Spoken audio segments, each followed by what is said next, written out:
Good day, everyone. This is Diane Mendoza, and I will be reporting about the organization and structure of the three governing bodies in the education sector: the Department of Education, Commission on Higher Education, and Technical Education Skills Development Authority.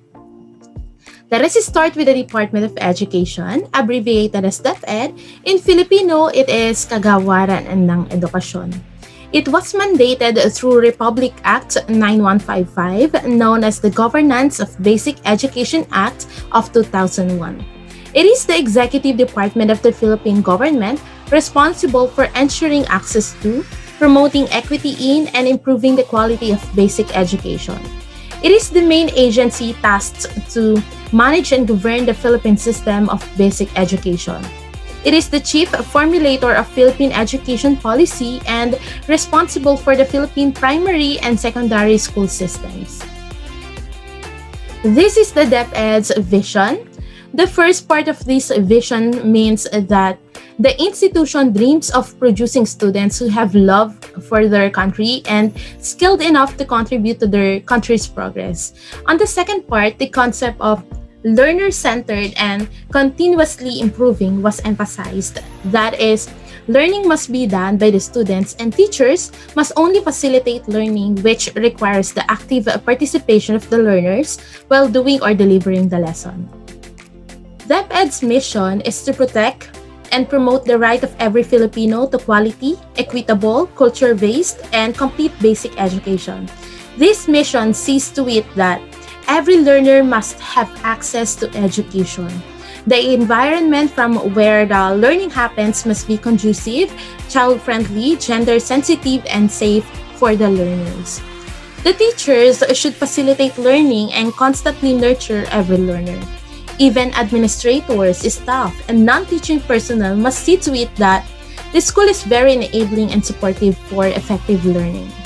The teaching and learning process must not only be confined between the teachers and the students. Active engagement of the family, community, and other stakeholders is necessary to develop lifelong learning learners. The image flashed herein is the seal of the department. DepEd Order Number 63, Series of 2011, elaborated its symbolism. Shield was stylized open hands, supporting the two sea lions representing DepEd as a caring and nurturing institution. The two sea lions holding an open book over a plate symbolize leadership and excellence. And of course, the open book and the lighted torch, radiating its light over the Philippine archipelago, represent the quest for knowledge. The colors were taken from the Philippine flag. Blue signifies peace, red is for burning desire to learn, and golden yellow shows the quest for knowledge.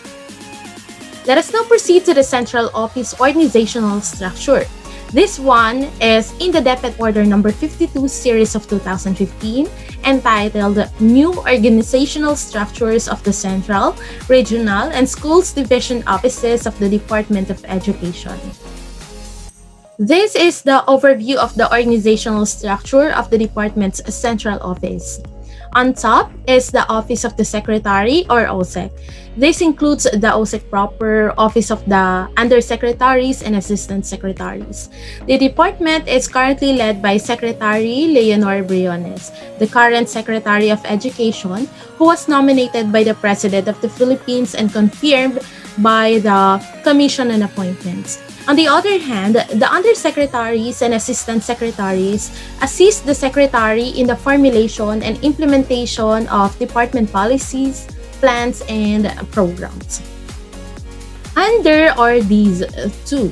The Teacher Education Council or TEC Secretariat shall be retained in the rationalized structure as prescribed by Section 8 of Republic Act 7784. The Secretariat shall primarily provide technical and administrative assistance to the Council in preparing policy recommendations, executing its policies and programs, and coordinating with various teacher education advisory bodies.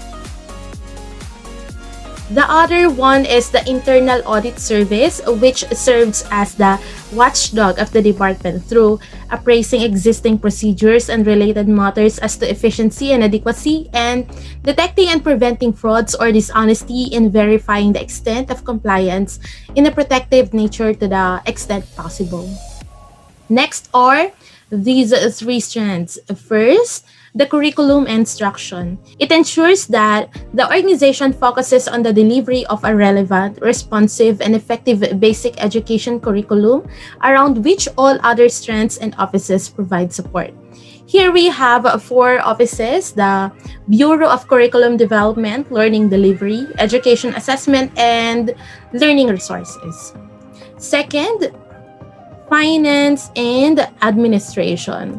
It ensures the efficiency to support the organization as a whole, to focus on its core business and thus attain its targets through the provision of finance and administrative services.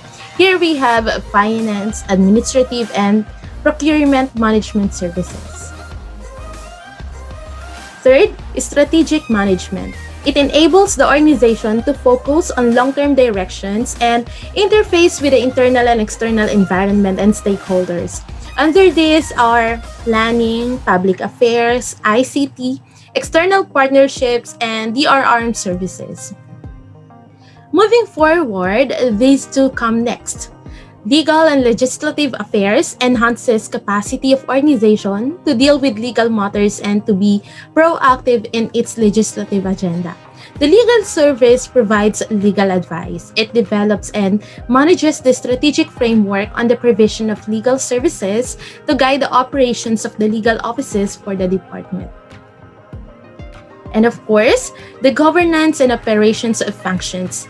Governance and operations ensures the capacity of the organization to continuously improve and be strategic in managing the environment for which teaching and learning takes place.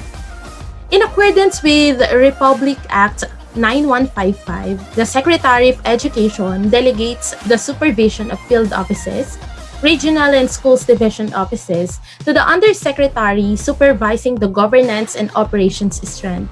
The Office of the Regional Director provides leadership and management of the department's mandate at the regional level, while the Office of the Schools Division Superintendent provides local management and administration of the department's mandate at the schools division level. It is also indicated in the DepEd Order No. 52, Series of 2015, that the approved organizational structure is consistent with the provisions of Republic Act 9155 in applying the principles of decentralization and shared governance. This is to ensure accountability and relevance to the contexts and development needs of the learners and stakeholders of the various organizational levels. Next is the Commission on Higher Education, or CHED, which was created last May 18, 1994 through the passage of Republic Act No. 7722, or the Higher Education Act of 1994. It is the governing body covering both public and private higher education institutions, as well as degree-granting programs in all tertiary educational institutions in the country. It is the key agency mandated to promote quality higher education and to ensure accessibility to those who may not be able to afford it. CHED ensures that the country's human capital stays competitive by upholding academic freedom and fostering intellectual growth. Vision. CHED envisions a Philippine higher education system that is equitable and producing locally responsive, innovative, and globally competitive graduates and lifelong learners. It is a key leader and effective partner in transforming higher education institutions towards producing highly competent and productive professionals through dynamic, excellent, and client-oriented services. Its mission is to promote equitable access and ensure quality and relevance of higher education institutions and their programs. CHED is committed to provide effective central office direction and implement programs and mechanisms to ensure affordable quality higher education accessible to all. Here's the official organizational structure of CHED. On top is the chairperson, including the commissioners, who provide overall policy and operational direction to all CHED offices. It shall principally be responsible for the optimization of social, institutional, and individual returns and benefits derived from the consensus allocation, utilization, and accountability of its funds and resources, following the tenets of efficiency and effectiveness, responsiveness, access, and equity. The regional offices, on the other hand, are the dynamic and empowered frontline organic units of CHED that adhere to the highest principles of good governance, accountability, transparency, and efficient service to the stakeholders of higher education.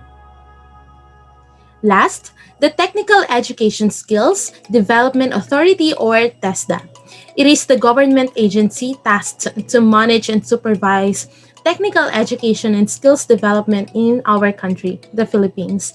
It was created by virtue of Republic Act 7796, or the Technical Education and Skills Development Act of 1994. Its responsibilities include providing policy directions and guidelines for resource allocation for technical, vocational, educational, and training institutions in both the private and public sectors. TESDA envisions to be the transformational leader in the technical education and skills development of the Filipino workforce. That is, to be the leading partner in the development of the Filipino workforce with world-class competence and positive work values. Mission: TESDA sets a direction, promulgates relevant standards, and implements programs geared towards a quality-assured and inclusive technical education and skills development and certification system. It provides direction, policies, programs, and standards towards quality technical education and skill development. Here's the approved organizational structure of TESDA. On top is the TESDA board, which members can be the Secretary of Labor and Employment as chairperson, the Secretary of Education and the Secretary of Trade and Industry as co-chairpersons, the Secretary of Agriculture, the Secretary of Interior and Local Government, and the Director General of the TESDA Secretariat as members. The TESDA Secretariat, by virtue of Republic Act 7796, is tasked to establish and maintain a planning process and formulate a national technical education and skills development plan in which the member agencies and other concerned entities of the authority at various levels participate. Aside from the mentioned offices, there are also other offices under the TESDA Secretariat. Each office is headed by an executive director who is appointed by the Director General. There are also regional offices which are under the direct authority of the Director General. These regional offices are headed by regional directors who are directly appointed by the President of the Philippines. The regional offices are further divided into the provincial TESDA offices, which are headed by skill development officers. To sum it all up, we have three government bodies in the field of education: the Department of Education, or DepEd, for basic education, the Commission on Higher Education, or CHED, for tertiary and graduate education, and the Technical Education and Skills Development Authority, or TESDA, for technical, vocational, and middle-level education. These are my references. Thank you so much for listening. God bless.